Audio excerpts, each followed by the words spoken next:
హైదరాబాద్ను ఆ రోజున్నటువంటి ఒక ఉమ్మడి ఆంధ్ర పాలక వర్గం హైదరాబాద్ను కేంద్రపాలితం చేయాలా అని చెప్పని చర్చలు చేస్తున్నట్టు తరుణంలో మీరు కూడా కొట్లాడింది అధ్యక్ష. నాకు బాగా గుర్తు. మిమ్మల్ని స్ఫూర్తి తీసుకొని మేము కూడా కొట్లాడినాం.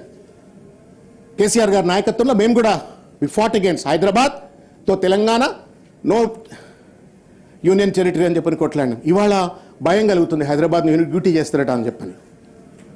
సోషల్ మీడియాలో వార్తలు వస్తున్నాయి, పేపర్లలో వార్తలు వస్తున్నాయి, టీవీలలో వార్తలు వస్తున్నాయి. ఈ 2000 కిలోమీటర్లు చేయటం వెనుక హైదరాబాద్ను యూనియన్ టెరిటరీగా మార్చివేయటంలో ఒక సానుకూలమైనటువంటి ఒక ఫెసిలిటేషన్ జరుగుతుందా అనే అనుమానం కలుగుతుంది. ప్రభుత్వం దయచేసి దానికి సమాధానం చెప్పాలని చెప్పి కోరుతాను.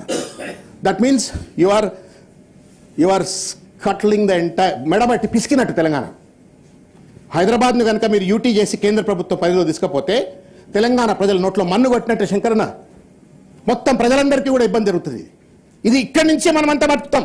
పెన్షన్లు రావాలన్నా, రైతు బంధు రావాలన్నా, రైతు అన్ని రకాల అభివృద్ధి పథకాలు జరగాలంటే హైదరాబాద్ మనది కావాలి. కానీ ఈరోజు కేంద్ర ప్రభుత్వం కొట్టివేయాలనే ప్రయత్నం జరుగుతుందని చెప్పని చర్చలు వస్తున్న నేపథ్యంలో దీన్ని ఒక విస్తృతమైనటువంటి ఒక రీతిలో దీన్ని పెనట్రేట్ చేస్తున్నప్పుడు భయం కలుగుతుంది.